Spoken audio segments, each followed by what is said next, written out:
going? Oh, it's been a rough day. I have a lighting project I need to work on, and it's over budget. Can I get you a drink? Oh, absolutely. Whiskey? Yeah. Yeah. Sounds like a whiskey problem. It's a whiskey problem.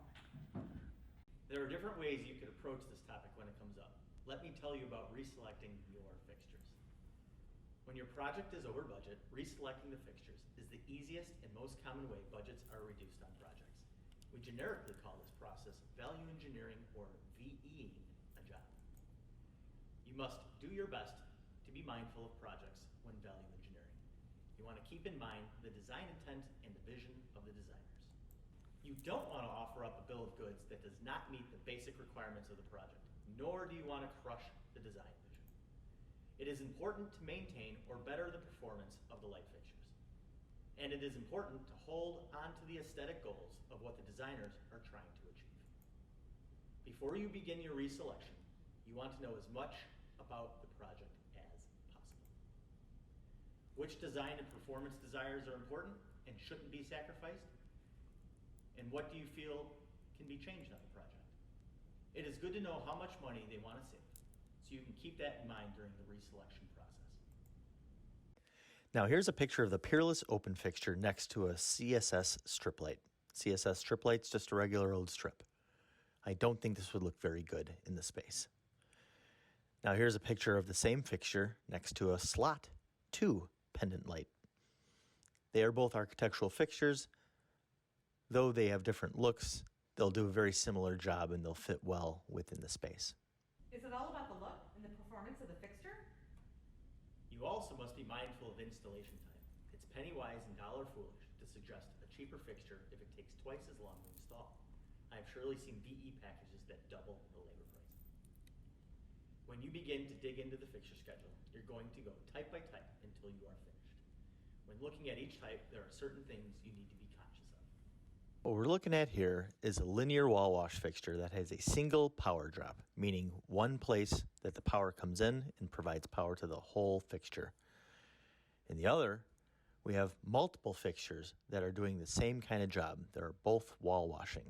But in the second picture, each light fixture needs its own power drop and a lot more electrical work done to achieve what the first picture does with a single power drop. Do I need to worry about how bright the fixture is?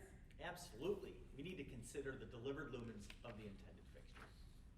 I know the fixtures sometimes have certain beam angles. Is that another thing I need to consider? Yes, it makes a difference. Look and see if the fixture has a tight beam, a wide beam, a 360-degree beam, or an asymmetric shape.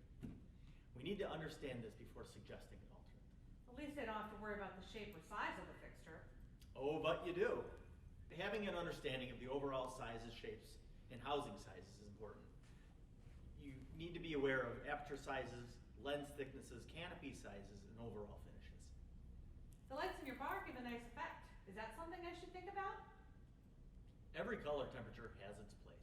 You want to know and understand the desired color temperatures and CRI requirements. Higher CRI can affect lumen outputs, so you need to be aware of that. That's got to be all, right? We've covered all our bases. Not so fast.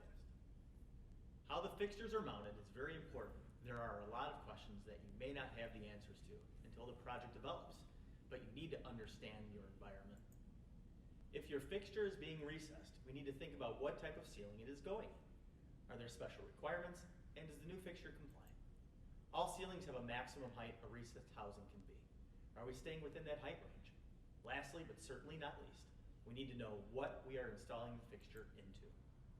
A fixture being mounted into a drywall ceiling may not be the same one that you would mount into a wood ceiling. You know, you're a pretty smart guy. I think this is all the information I can take for the night, though.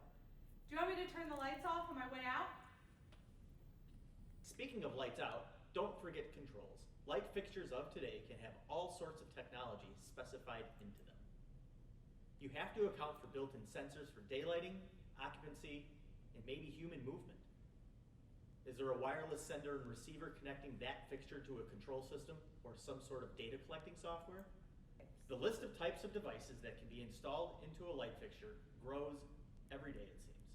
You need to be sure you are matching the specified control method to assure the fixture will operate as desired in the big picture of things. I've only mentioned some of the points that we consider when we're asked to help with over-budget projects. If you have a project that needs a second set of eyes, please don't hesitate to reach out. We're good at giving options and second opinions. We know the questions to ask, and we know how to work with the answers we receive. Thanks for tuning in to Over Budget Advice at the KSA Workshop.